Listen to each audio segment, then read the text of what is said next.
प्रवासी राजस्थान नीति का अनुमोदन किया गया। जैसे कि हमारे प्रवासी राजस्थानी पूरे विश्व में हर क्षेत्र में, चाहे उद्योग से लेकर शिक्षा के स्तर में लेकर हर कला के क्षेत्र, संस्कृति के क्षेत्र में, हर क्षेत्र में उन्होंने अपनी छाप छोड़ी। उसी को उन्हीं से उनका जुड़ाव जो उनका अपनी मातृभूमि से, मिट्टी से, जो राजस्थान की भूमि से है, उसको और प्रगाढ़ करने के लिए माननीय मुख्यमंत्री जी के नेतृत्व में प्रवासी राजस्थान नीति का अनुमोदन किया गया।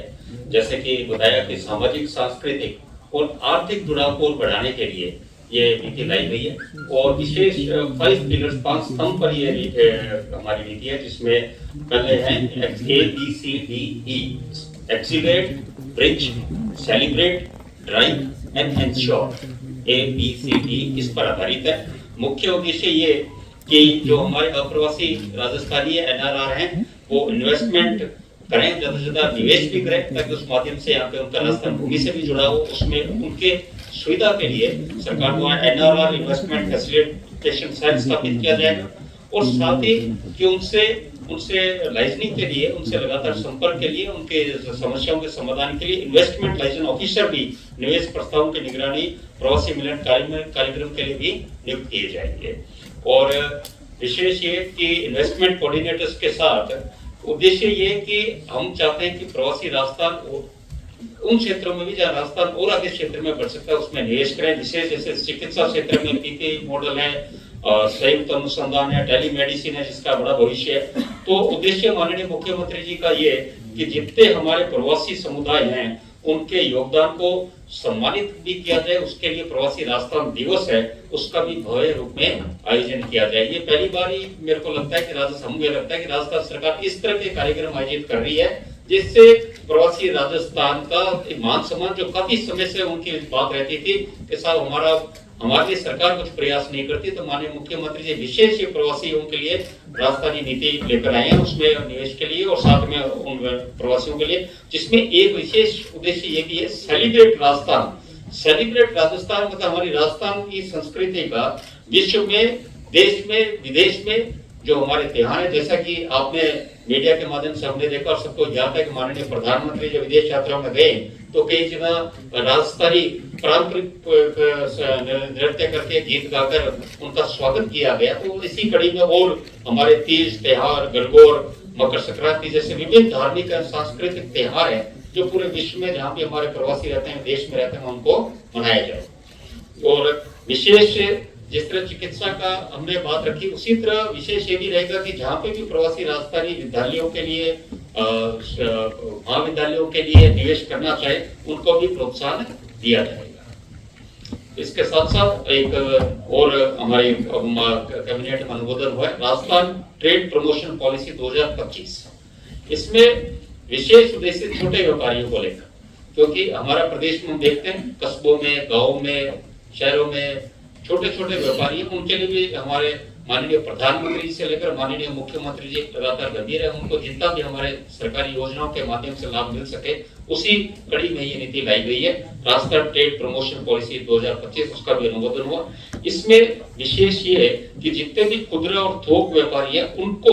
उनको लाभ मिल सके। इसके लिए विशेष ये है कि जितने क्रेडिट गारंटी योजना के तहत राज्य सरकार द्वारा गारंटी शुल्क का 50% दहन किया जाएगा और इससे छोटे ट्रेडर्स का बाजार एवं ऋण तक आसान उपलब्ध कराने की भी सुविधा उपलब्ध होगी। और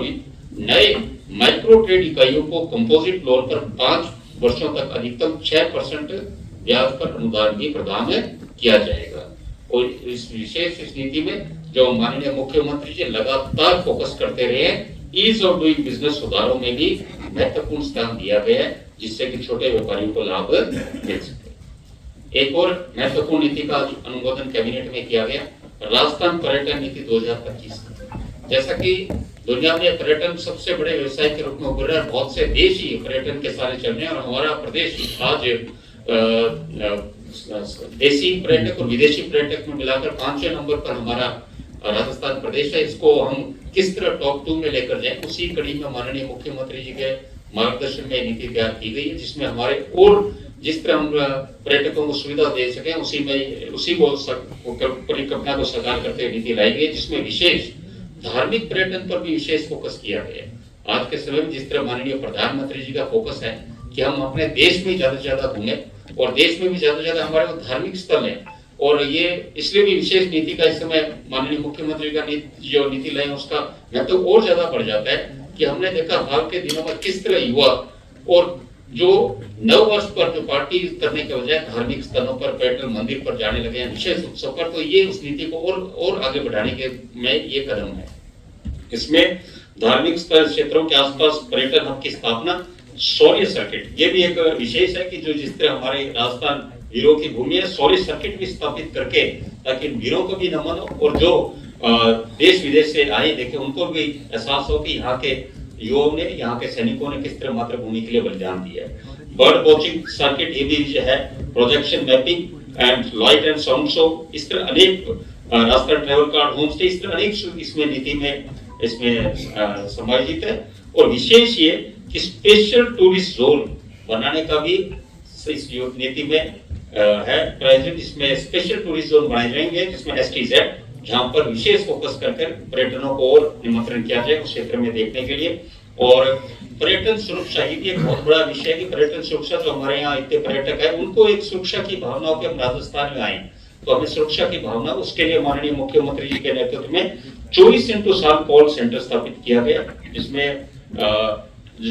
टूरिस्ट असिस्टेंट फोर्स है, पैनिक बटन आधारित सुरक्षा प्रणाली है और एक विशेष जिला कलेक्टर की अध्यक्षता में जिला पर्यटन विकास समिति DTDC और डेस्टिनेशन मैनेजमेंट ऑर्गेनाइजेशन के रूप में कार्य करेगी। डेस्टिनेशन मैनेजमेंट ऑर्गेनाइजेशन, इससे स्थानीय स्तर पर पर्यटक स्थलों के प्रबंधन एवं समस्याओं के निराकरण में गति आएगी। इस विश्वास के साथ कि राजस्थान पर्यटन नीति 2025 ये एक तरह से विकास है, मार्केटिंग में राजस्थान को जिस तरह पूरे विश्व में प्रसिद्ध है और बुलंदियां और ऊंचाइयों पर लेकर जाएगी।